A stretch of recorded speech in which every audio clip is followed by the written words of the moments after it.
Well, good morning, Southern Oregon, and welcome to the Real Estate Show. Pete Belcastro, Alice Lema, we're your hosts today. We're both brokers here at John L. Scott in Southern Oregon. And Pete, we had another really interesting topsy-turvy week, didn't we? Look, summer is just starting. It's so weird. It seems like we should be in September about now. We got a long way to go for the summer, Alice. There's a lot of activity going on. There's so many changes happening in our markets around, rural properties. There's no irrigation water in some. Fire season is here and upon us. We're looking at that. We're looking at lots of luxury homes on the market. My goodness, I've never seen so many luxury homes available in our region as there is right now. Interest rates are going to be rising as well, we're saying. So the market is we talk about this every week. The market changes literally every week as we talk about it, and we're seeing it again. Today on the show, that's talking about fire and fire prevention. We are in fire season. And look what happened to us last year. We all know that the horrible fires that destroyed so many lives and so many people's homes and their things. We're in it again. Have we learned anything from it? Well, I don't know. Katie Gibble from the city of Ashland's fire office, so she's a preventative fire officer, is going to join us to talk about that. Or have we made progress? Do we know? Are we coordinating? Are we better prepared this summer than we were last summer before all the fires started? We're going to find out. It's going to be interesting to know. Yeah, I would also like to hear her take on the Alameda and the Obanchain fires, just to get her perspective, because I think she had to evacuate as well. Yeah. Well, what's going to happen with Pacific Power? Are we going to cut power to people this year? Oh, that's good. Yeah. What about that? Or to put out a fire, to help put a fire out. I mean, there's lots of things going on, and whether you live in a rural area, which you're really more vulnerable than you are in an urban area, but it really doesn't matter anymore. We're all in this together, no matter where you live. And so preventing and getting ready, I think, is the biggest key. And hopefully, Alice, people are more aware of it because of what happened last year, that we're going to do better this year. That's my hope. Well, it's a good reminder. It's a good time to have her on the show. We love Katie Gibble, and she always brings a wealth of information. She's very nice. And she'll also talk to the homeowners, which I think is something people don't always know. So you can actually talk to a human about what you can do with your place, either the one you have or the one you're about to buy. So, and I think the Rogue Valley Association Realtors has been working with them to come up with some kind of educational process for the realtors. So maybe we can have her speak to that too. Lots of stuff. Just be ready. We're going to be in for interesting for the rest of the summer. Summer starting this weekend. We'll see what happens when we get to fall. Wow, it's a long way off, and a lot can happen between now and then. Buying, selling, whatever you're going to do. So stay tuned, folks. We'll be right back after a brief word from our sponsor. We're brought to you today by the Rogue Valley Association Realtors. Don't touch that dial. We'll be right back. Well, welcome back to the Real Estate Show, folks. I'm Alice Lema. I'm here with my co-host, Pete Belcastro. We're both real estate brokers at John L. Scott here in Southern Oregon. And we're so excited to welcome Katie Gibble from Ashland Fire Prevention. Hi, Katie. How are you today? Doing well this morning. How about you all? Well, we're doing good, but I know Pete and I have a lot of questions, and I know there's a 4-part program that you want to talk about. So here we are in the middle of fire season, and you've got a lot going on. Why don't you bring us up to speed? Yeah, it's definitely been a whirlwind adventure leading up to fire season this year, particularly in response to the 2020 Labor Day fires that occurred throughout Oregon, including here in the Rogue Valley with the Obanchain and Alameda fires. So with that, the public, before, we would get people trickling in with questions, but afterwards it was like the floodgates were open, and the number of people in the community that were concerned about fire really escalated. And fortunately, here at Ashland Fire and Rescue, we've always been doing wildfire prevention and preparedness and outreach and education. And so for us, it was just meeting the audience for the first time in a lot of cases. So we've definitely been busy here at home. So what you're saying, Katie, it's nice to have you with us, is that as a result of last summer, people are aware more, they're more apt to listen to you a little bit more. Because I've heard you over the years, and people, for many years, always talking about fire prevention and these things. And it really never sunk in until it hit us. So has that really changed our view of this? Is that what you're experiencing right now when you go out into the field? Yeah, I just say that the success going from education to implementation has really increased. There's been a lot more education just with more and more people requesting our time at the fire department to talk about wildfire prevention and preparedness. But the number of people that have taken that next step into taking on the recommendations that we provide to trim back those flammable shrubs away from their home, to rake bark mulch away from their wood siding, it's just exponentially increased. We work pretty closely with the local transfer station, and they tell us that they've seen more flammable green debris go into the transfer station than any other year in the past by a lot. So we know people are taking action from the recommendations that we provide, which is great. Sometimes it's unfortunate to think that it takes an event for people to take action, but if that's what it takes, then it just helps me sleep better at night too. Well, Alice, when you talk with clients, I mean, the issue of wildfire, while was always there in the past, seems to have just come up so much more. It's so much in our minds now. And especially, Alice, do you think with buyers and sellers, are you seeing that as well, if that conversation is taking place much more seriously than before? I do. And interestingly enough, at least in my experience, it's from the people who are relocating here because they do so much homework online. And that's one of their questions really early on. And a lot of folks, just don't know that some plants are flammable or more fire dangerous or more fire, more friendly toward preventing a fire. So that's a big deal, is to inform people just of those plants. Yeah, absolutely. It starts with the basics, and stepping back to talking about new people moving into the valley. It's a common conversation I have with new folks in the valley. They talk about how they moved away from wherever they were before to get away from the fire danger, to get away from the smoke. But what I always have to tell people is, in Ashland, Oregon, you're just a crow's fly away from the California border, where everyone associates that state with fire danger. We're very much in there. We very much experience high fire danger throughout the Rogue Valley, particularly as we're moving into the heat of the summer. And so anything that we can do to educate them, starting with what landscaping that they're working on or updating now that they have a new home, or talking about evacuation and how to improve that for themselves. All that really plays a big role in helping people contextualize that they are at danger to fire. Yeah. Well, I was wondering, this last year when we went through the fires that we did, it seems like as most of us thought, in my house burned, so I'm one of those victims there. But what's so interesting about it, you never think it's going to happen to you in an urban setting. I mean, I'm the open chain fire, that was out there, or the 242 fire in Klamath County last year, all at that same time. You think they're going to happen in the rural areas. But this one was an urban fire also that we experienced. So how are you dealing with the urban people, the people in the cities who say, I'm pretty free from this. I'm not subject to it, but yeah. We are. Yeah, and it is a cultural shift in terms of how we think about fire danger and what is a wildfire. And it's something that in our profession, we think about a lot. We call fires that move into the urban interface, and rather than the primary fuel being trees or shrubs or like the wild in wildfire, the main source of fuel becomes homes. And that's exactly what we experienced in the Alameda fire, where once a couple of homes are ignited within a subdivision where houses are dense and close to one another, that home to home spread is what we call an urban conflagration. And if homes are the primary source of fuel in a fire spreading, it's going to be nearly impossible to stop just because of the amount of fuel that is within an individual home. And that's where we really take a step back and say, hey, as an individual homeowner, it is your responsibility to be that person that stops that first home from igniting, which then causes fire to spread to your neighbor's home and then becomes unattainable and uncontrollable for a fire department to put out. So it all starts at stopping that first home from igniting in the first place when you're in a dense urban setting like you are throughout much of the Rogue Valley.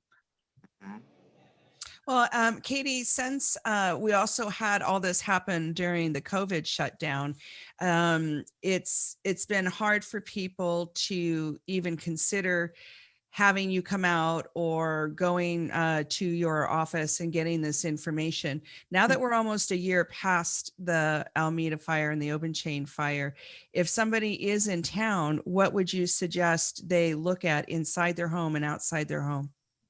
Yeah, so for wildfire safety, the key is really starting at the exterior of the house and working your way out. So when I'm talking the exterior of the house, I'm talking, what landscaping material do you have right up growing against the side of your house? And even more importantly, potentially, what is that siding composed of? If you have old shake siding that's been baking in the sun for the last 35 years, it is time to update that with something a little more hardened to fire. Things like fiber cement are really popular. A lot of people stucco over their homes, which doesn't always look great, but there are definitely better options out there than just wood shakes that's going to bake in the sun. So those are the more expensive things that you can do. But if you have if you're short on budget, starting with those landscaping items around the home, taking a couple hours out of your morning to rake away flammable bark mulch from the first 5 feet around your home, raking up leaves and needles that have accumulated underneath your deck, and keeping that deck surface swept clean and clear. Pulling out leaf and needle debris out of your gutters this time of year is perfect, because when a fire comes, even if it's miles away, embers are going to be raining down potentially on your property, depending on which way the fire is coming from. And if you have any receptive fuels that are easily ignited by those embers, that's going to be the kindling that potentially could ignite your home. And so starting with those really simple things that don't cost a lot of money are the things that I recommend that you do first. Yeah. One of the things that we've taken for granted for years is we've always had irrigation water in our valley, where, lots of rural lands, lots of rural properties use irrigation water for pastures and you have a lot of green space. This is totally different. I mean, we have no water. When you go to the Rogue Valley, how dry, usually it's green, this time of year, and it is dry. Are you concerned because of the way with no irrigation water that we're going to have more dry fuels in these fields that can ignite easily and do the same thing as what happened last year? Is that a concern as you all talk about how to prevent fires and in dealing with them from your level? Yeah, if you've got a field of grass that you're normally able to keep irrigated and now it's drying out because you're doing the smart thing and conserving water for other uses, what you need to do is make sure that you're keeping that grass trimmed as short as you can. That way the ability of fire to spread is a lot less, because the taller your fuel is, the higher the flame length of that resulting fuel. So you have to do what you can with what you've got. And this year we do not have a lot of water. And so we've got to work with it. And so I've worked with a lot of individual landowners that normally have irrigated green lawns that now they're letting dry out, and keeping that cut back, and then being super conscious about all the landscaping that's directly around that dry grass, making that more of a fire resistant barrier than allowing fire to continue closer to the home. So it is an individual conversation when it comes to conserving water. Fortunately, you can have water conservation and fire-wise all in one, but it does take a lot of work around an individual property. Yeah, and are you cracking down on weeds that are out there? I mean, there's lots of weeds on public property as well as private property. So that seems to be such a fuel, as you talk about ignition there. Are we working on that? Are we cutting these ditches, these areas that are so prone with tourists and people coming through? That seems to be such a vulnerable point for us. Oh yeah, totally. And in Ashland, we have a weed abatement deadline of June 15th. So 2 days ago, our weed abatement coordinator, I haven't seen him in 2 days because he's out and about checking to make sure that people have cut their grass, cut back their blackberry, which, was a carrier of the Alameda fire early on. And so in the city, we're really proactive about making sure people meet that weed abatement deadline so that there's far less easily ignitable fuel in the community. That being said, people that are traveling through town, I worry about sometimes. Just yesterday, I heard chains dragging on the roadway, and that makes me cringe because chains kicking sparks can easily ignite any tall, dry grass. So being super conscious about all of those things is really important.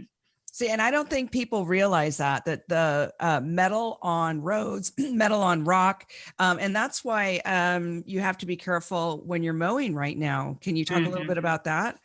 Yeah. So as we move up in fire danger, so in Oregon, we have low, moderate, high, and very high fire danger.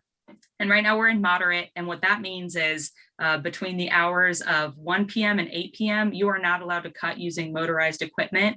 And the reason for that is that motorized equipment could kick sparks and ignite during the driest, hottest part of the day, starting a fire. And as fire season moves higher and higher in danger, those restrictions become more and more severe. So in the extreme times that we actually really prohibit any of that equipment from being used. So it is important to be doing that work now. And that's why we have the weed abatement deadline on June 15th, because it's right about now, just like today, where it's really starting to get warm outside and we need people to have their grass cut already. And if they don't, what happens?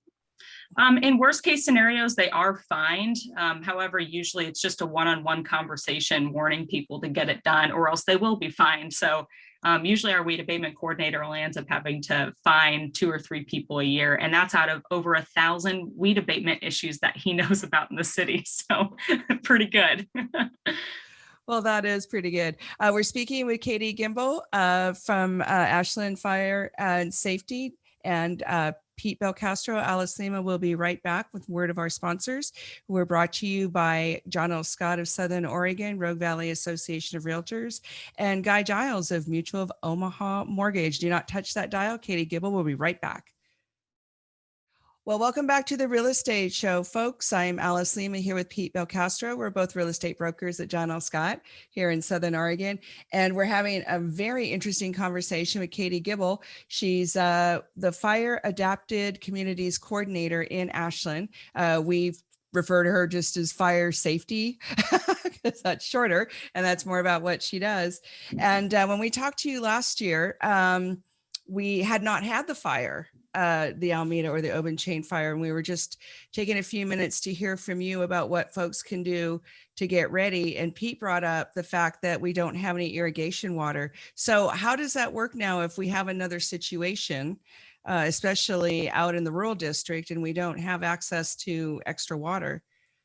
Right. Yeah. I really, just being in the city, can't speak to what's going on in rural districts, but I do know that, we do have enough municipal water supply that in terms of fighting even an Alameda scale fire in town, certainly conserving water during an event will be really important, but that we're not really having conversations about running out of water to prevent a fire. We don't foresee that scenario even in these circumstances, which is reassuring, I think. Yes, it is. It is. Well, not much water around, so I hope you're right. My question, Katie, is that, one of the big criticisms out of last summer's fires was that the coordination between agencies and cities and thing was not very good. And I'm wondering if this year, if you've seen a change in that. I lived in Ashland 26 years, and the issue of fire was always there. I mean, every year we knew about it. We haven't had the big fire in Ashland and stuff, but it's still there. So I'm curious as to, are you coordinating better? Are the agencies working better together? Because as we saw last summer, it crosses the boundaries. It doesn't matter if you're in a city, in an urban area, or whatever. So I'm curious if it's improved in your eyes that the coordination from your end of the agencies for this is better. Yeah, actually, when it comes to like a wildland fire response, we actually follow an incident command system. So the system by which we respond to a fire doesn't change nationally. We all sort of plug into an individual incident in the most effective way possible. And what that incident command system actually does is it requires us all to speak the same language. So when I was working for the state in Utah, compared to what a municipal fire department, what they think about and how they talk about things tends to be a lot different, with the exception of responding to a wildland fire, where over the years we've reached a point where the language that we use to communicate around fire is the same. So I would say coordination of fire response was excellent given our lack of resources on the day of the Alameda fire. But I would say from my perspective in the city, we've certainly increased our level of coordination, particularly around planning for the next fire. And so in response to the Alameda fire, particularly the issues with traffic being diverted off of the I-5 corridor, we've since had many conversations with ODOT to make sure that that diversion doesn't happen again in that scenario. So we do know that those conversations are being had. And then as well, sort of speaking back to when we were discussing water and water shortages in the community, we do have plans working with my division chief to coordinate with our water utilities folks to shut off water in key points of town during a wildfire event. In other words, we'd be able to navigate as a fire department people into certain water tanks and certain water shutoff points to make sure that the water that we do have in town is being conserved as opposed to flowing freely in an area that has melted a pipe or that has burst in an event. So we're certainly working on it on all sides of the spectrum. Do you see future problems? I guess I had a client ask me this, Alice. This is a good question. She asked me, we needed to put a new roof on a house that they were buying, and we were in woods. And she said, "Should I put a composite roof on, or should I put a metal roof on? Would it be safer for fire?" And I go, boy, I scratched my head on that one. I said, I've heard it both ways. If that's a smart thing to do, Alice, what I saw anyway, people that tended to have metal roofs that didn't catch fire. Is that true? Or what do you two think about that when someone asks you that question? How do you answer that? I don't know. What do you think, Katie?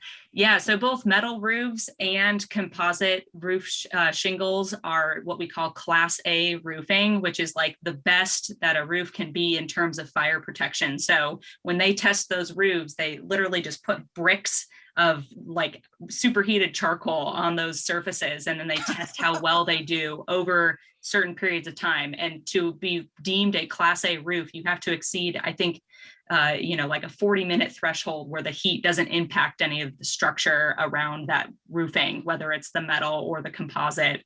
Those minutes might be wrong, but that's the general rule. And so those both being equal, what you need to think about then is what is above that roof. So where a metal roof is super handy is if you have a lot of needles or leaves that rain down on that roof when those leaves are shedding.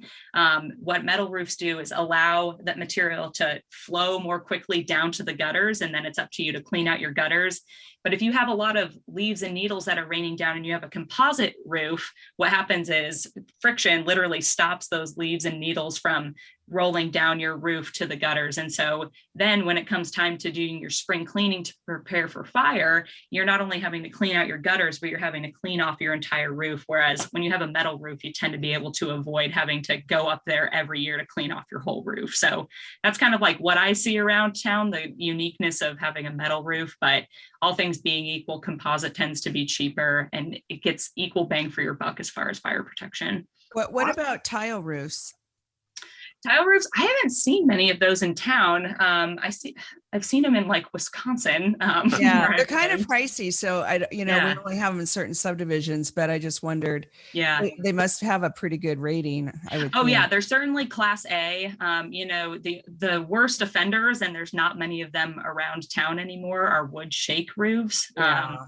Those are just like tinder boxes waiting to happen. But usually what you see is either Class A roofing, composite being the most common example, or you get wood shake, which really freaks us out. Yeah.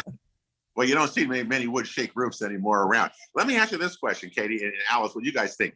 The Bear Creek Greenway last year, of course, as it burned so hot and so bad, a lot of the blackberry briars, were all burned out of there. And I know they came back and planted grasses in there to stabilize the soil. Yep. But when you buy it today, those grasses are pretty tall and they're all brown. They're all dry. Yep. And my question is, we have a lot of problems on the Greenway again with transients, whatever you want to say. Are those fuels, are they ready to burn? Or what are we going to do? Are we going to clear those out? Are we going to clear berry briars along the Greenway? Because it's still a vulnerable place, it looks like, in my opinion. Yeah, totally. In fact, I just took a class out to the Greenway to look at that tall, dry grass as an example of, hey, are we doing much better down here in terms of fire spread? And as the grass continued, I was out there like a month ago and that grass hadn't even started growing yet. And then it seemed like over the course of the week, not only had it grown 2 feet, but it had also started curing out or browning out. And Now it's very dry. And I know here in Ashland, they've actually started mowing all of that down, which is a best practice because that root mass is still in there and is going to be able to provide that soil stabilization that they need along Bear Creek. And it's going to be cut short so that the flame lengths, if anything, ignited in there would be a lot lower than during the Alameda fire, where the flames off of that blackberry were well and above 30 feet. So yeah, it's certainly a danger, but it's my understanding that they are proactively working on mowing it right now as it cures out. So my hope is that that extends throughout the Greenway. There's a lot of it. I mean, they did a great job of planting it quickly after the fire. Yep. But you're right. All of a sudden, you see all this dry grass again, and you say, "Uh-oh!" Especially with so many people using the Greenway and potential for fire again. It's yeah, you know, it's really weird how, gosh, Allison, we've all lived here a long time, and the issue of fire has always been around us, but never quite like we talk about it now. We're much more serious about it, it seems, because we've had so much and know so many people, again, who've been affected by it. And we're still vulnerable. My question also, do you think the city of Ashland and Pacific Power, that if we get dry, and we're going to be really, look, summer is just starting this weekend. How dry we are. Pacific Gas and Electric in California says they're going to shut power off to people when they get to these certain conditions. Do you see that happening in the Rogue Valley, where Pacific Power in the city of Ashland is going to cut power off if we get to certain conditions like we did last year? Oh, totally. There are specific cutoffs that those power companies have when the wind reaches a certain miles per hour and is able to sustain that wind speed. They do have pre-planned shutoff conditions to prevent fire ignitions like that. So we don't see many of those conditions in the Rogue Valley. It's my understanding that they actually looked back in like the wind history of the Rogue Valley, and over the course of the past 10 years, there's only been a handful of those events where those shutoffs would be needed. But that is something that's every power company in the Western United States that has those shutoffs or is working on it at this point, just because of the issue that those ignitions cause. Yeah. Well, even private properties, where you have your lines come down to your house if you're in a rural area, you got to be really careful. I wonder what's going to happen, is we've never faced that situation, and I wonder if it could happen. We have a lot more wind, it seems. There's a lot more wind, it seems like, than we've had, but maybe that just might be because of the climate condition. But anyway, we'll see what's going on with it. Right. Yeah. And, with that comes another component of the outreach that we provide to residents, which is that you need to prepare for after a fire event. So I had to evacuate my house in the Alameda fire, and I didn't have power for 4 days at my house. And so part of that education and outreach of preparing for wildfire is also preparing what you're going to come back to. So in the event that your home survives, there's a high likelihood that utilities are going to be cut off to you for, a period of at least 48 hours, I'd say. That's like super optimistic, if not longer. So being prepared for what that lack of power is going to look like is really important too. And you need to have some of your own medical supplies. You need to be able to take care of your own for a few days, because there's likely not going to be many people able to get to you. So that's super, super important. Yeah, definitely. It's just really important to assume the worst, but also kind of expect the best too. Like in the event of the Alameda fire, the quickness with which they opened up that emergency center after and during the Alameda fire was super impressive. So I'm also, as scary as it is to talk about fires sometimes, I'm also super optimistic with just the level of community that we experienced during the Alameda and Open Chain fires. We can hopefully expect that again. So that's something to think about. It was amazing to watch. It really was. So yay for us. One of the things that's been talked about the last year was having some extra training for real estate agents about fire safety. Do you want to speak to that? Yeah, absolutely. The Rogue Valley Association of Realtors teamed up with Ashland Fire and the city of Ashland to help real estate agents at least know the basics of what it takes to prepare for fire and have that conversation with their customers as it comes up. Because as you mentioned, more and more people are asking those questions as they move into the Rogue Valley. And so we've offered a couple of trainings that are offered as classes online. And we're actually moving into the final stage where real estate agents were also curious to know, hey, can we educate some of the inspectors that we work with so that when they're inspecting homes, they know about wildfire as well. And so we actually have a training for inspectors at the end of the month. And if you know any inspectors that would be interested to take it, I'd encourage them to reach out to Rogue Valley Association of Realtors to get that info. Oh, that is awesome. A year in the making and coming right on time. Yeah, totally. Absolutely. So we'll definitely get it out to our inspector pool and let the rest of the real estate agents know. We're very grateful to the Rogue Valley Association of Realtors. They do a lot of education and it's very spot on. It's very on point and timely. Yeah, absolutely. Yep. It's been great to work with them and get to like that facet of the community that we don't always get to, which is our real estate agents. So super appreciative of that partnership. Well, Katie Gibble, we appreciate you so much. You're always one of our favorite guests. Thank you for taking the time to talk to us and our radio audience today. Yeah. We'll be back in a moment with some market update. Pete Belcastro and Alice Lema. We'll be right back. Do not touch that dial. Well, welcome back to the Real Estate Show. I'm Alice Lema here with my co-host Pete Belcastro. We're both brokers at John L. Scott here in Southern Oregon. And we've had just a very interesting and educational update from Katie Gibble from Ashland Fire and Safety. And, you know, it's interesting, Pete, because what people don't realize is fire and fire safety does make a difference in your real estate purchase and how you take care of that asset. Well, and yes, and I think especially if you want to treat places, you know, if you're in the city is one thing, if you're in an urban area, if the rural area is the thing. But yeah, it's really so important, and I think it's really good that they're getting out there. But the biggest thing, Alice, is that we have a change in our mind attitude since last summer's fires, because so many people were affected, so much was destroyed. It brought a new personal awareness to it, and I think that's what we're seeing. That's what Katie certainly talked about, is that so many more people are aware of it and don't want to have the same mistake that we went through last year, because we're in a hot zone again, and we're I don't know what's going to happen, but we got a long way to go just this summer itself in fires. So you know, man, you got to be prepared. Biggest thing from a victim is make sure you know what you're going to take with you, where your stuff is that you want to get out of your house if you have to go quickly. That's the thing I didn't do, but the only thing I wish I could have gone back and changed was that. But you know, that's an interesting point, because you're a highly digital person. So the items that you're speaking to were more like personal or rescue, survival. When they're yelling at you to leave now because there's fire there and you see flames, you grab what you can. And I wish I would have had a better prepared, more prepared. That was the thing. Gotcha. Didn't know level 1, level 2. We didn't get any of that. And so that's the biggest lesson I think that we learned from it. So we'll see. Yeah. A boring summer, but my goodness, it's so dry with little water.